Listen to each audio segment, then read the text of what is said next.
నమస్కారం. నేటి సమాచారంకి స్వాగతం. బుద్ధి జ్ఞానం లేని పనులు చేస్తూ ఉన్నారండి. మద్యం దుకాణాలు ఏర్పాటు చేస్తారు.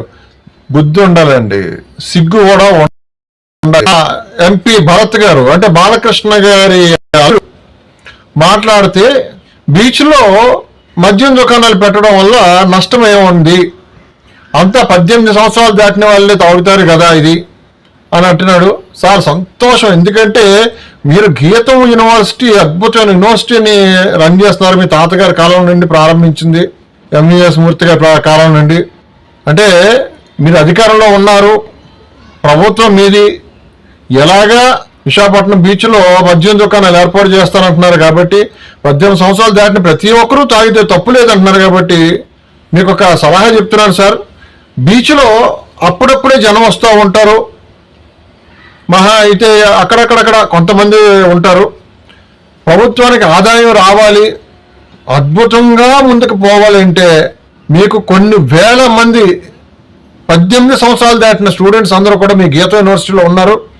బీచ్ దగ్గరే ఉంది కాబట్టి మీరు మొట్టమొదటి మద్యం దుకాణాన్ని మీ గీత యూనివర్సిటీలో ప్రారంభిస్తే మేము అందరూ కూడా సంతోషిస్తాం. ఎవరికైనా తాగాలనిపిస్తే, ఒకవేళ ఇక్కడ ఎండల్లో పడి ఉండలేకపోతే, తాగలేకపోతే, ఎందుకంటే ఉదయం 10 నుండి రాత్రి 10 వరకు మీరు ఏదో ప్లాన్ చేస్తున్నారు, అవసరం అనుకుంటే మీ గీత యూనివర్సిటీలోనే ఒక దాన్ని ఏర్పాటు చేస్తే వచ్చి ఆ నీళ్ళలో కూర్చొని 2 బీర్లో ఒక మెన్షన్ హౌస్ క్వార్టరో హాఫో తాగేసి ప్రజలు ప్రభుత్వానికి అద్భుతమైన ఆదాయాన్ని తీసుకొస్తారని మీకు ఒక సలహా చెప్తూ, ఆ పనేదో మన గీత యూనివర్సిటీతోనే ప్రారంభించండి, ఏం తప్పులేదు. విశాఖపట్నం బీచ్లో మద్యం దుకాణాలు ఉండడం వల్ల ఏం ప్రమాదం లేదు, తప్పులేదు. అత్యంత అద్భుతంగా అడగకుండానే బీచ్లో మందు సప్లై చేయడానికి ప్రభుత్వం రెడీ అయిపోయింది. చాలా సంతోషం, ఎందుకంటే ఎంత ముందుకు పరిగెత్తాలో అంత ముందుకు పరిగెత్తిస్తూ ఉన్నారు మన విశాఖపట్నాన్ని.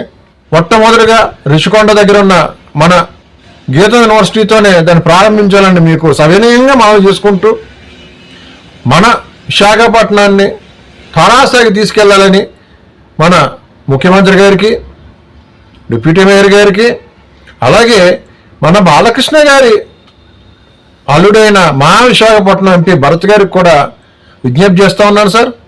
ఏం లేదు, తప్పు లేదు. 18 సంవత్సరాలు దాటిన ప్రతి ఒక్కరు తాగవలసిందే, తాగనివ్వండి. అందరు నేను తీసుకెళ్ళి మన మద్య షాపులు బీచ్లో అడుగడుగునే పెట్టండి, టూరిజం డెవలప్ చేసేద్దాం.